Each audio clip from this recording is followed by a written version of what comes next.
Over 1,000 miles off the coast of California lays a vast expanse of open Pacific Ocean, an area where four ocean currents come together to form a swirling vortex of waters.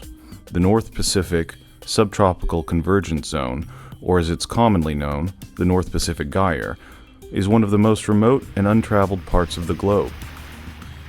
Yet in recent years, humanity has shifted more attention to this inaccessible area. The primary motivation instigating humanity's focus on this landless realm is quite simple: human trash. We call it the oceanic hairball because those things seem to gather all kinds of nets somehow and blend them together. It's pretty strange, over. The impact of these materials is not altogether clear. Toxins such as DDT and PCBs are known to be present, interacting with synthetic and organic matter. Evidence has indicated these materials are being ingested by sea life, ultimately affecting the health of fish, birds, and other species, while at the same time giving us warning that the materials and toxins may be entering into our human food chain. How much trash is out there? This is mere speculation, but what is known is the debris problem has been escalating the past 25 years, and it is pervasive, complicated, and very real. You know, we're heading toward catastrophe right now. Literally everyone on the planet Earth is dependent upon a healthy ocean environment. The problems are big. We're not solving them fast enough, so we all got to get on it. We're either going to deal with this stuff or we're going to drown in plastic.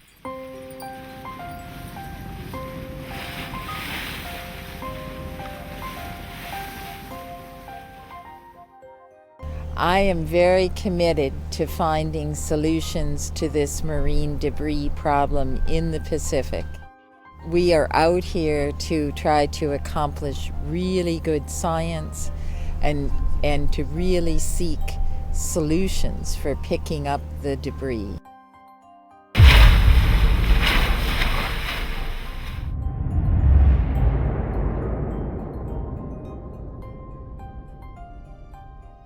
I've unfortunately started to see some terrible changes in the ocean.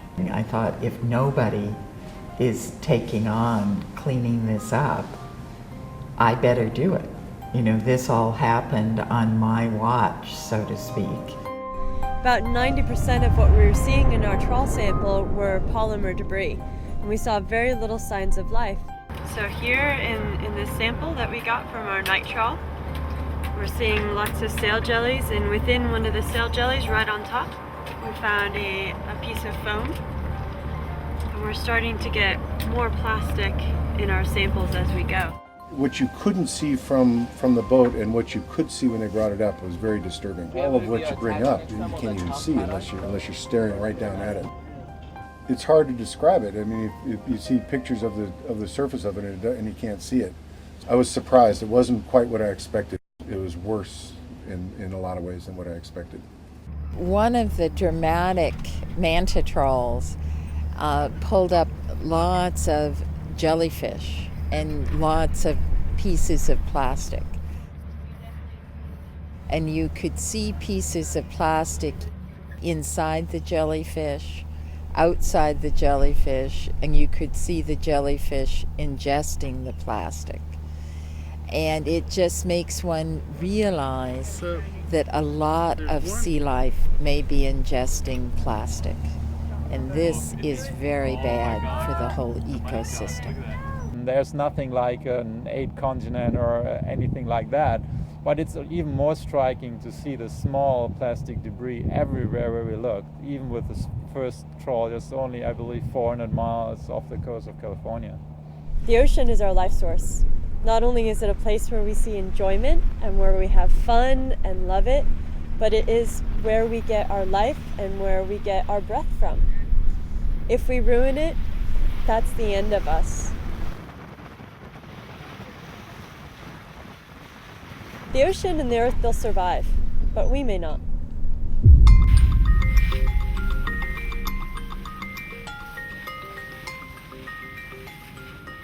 It's quite amazing to think of how many things are plastic and how they end up here in the middle of the ocean.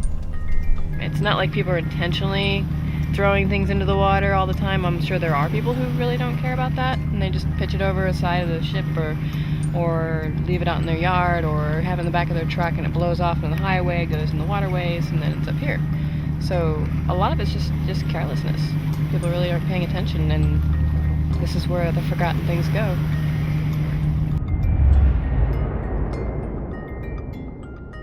I feel that the success of this expedition will be measured on how well we're able to spread the message of what is happening and create changes in people's behaviors and in the way cities and states and countries handle their garbage and find solutions for cleanup.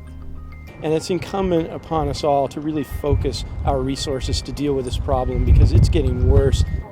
We believe we can stop it, we can turn things around, but time is of the essence, and our decision makers, whether it's in industries or governments, really have to listen and make a difference. And we can do it.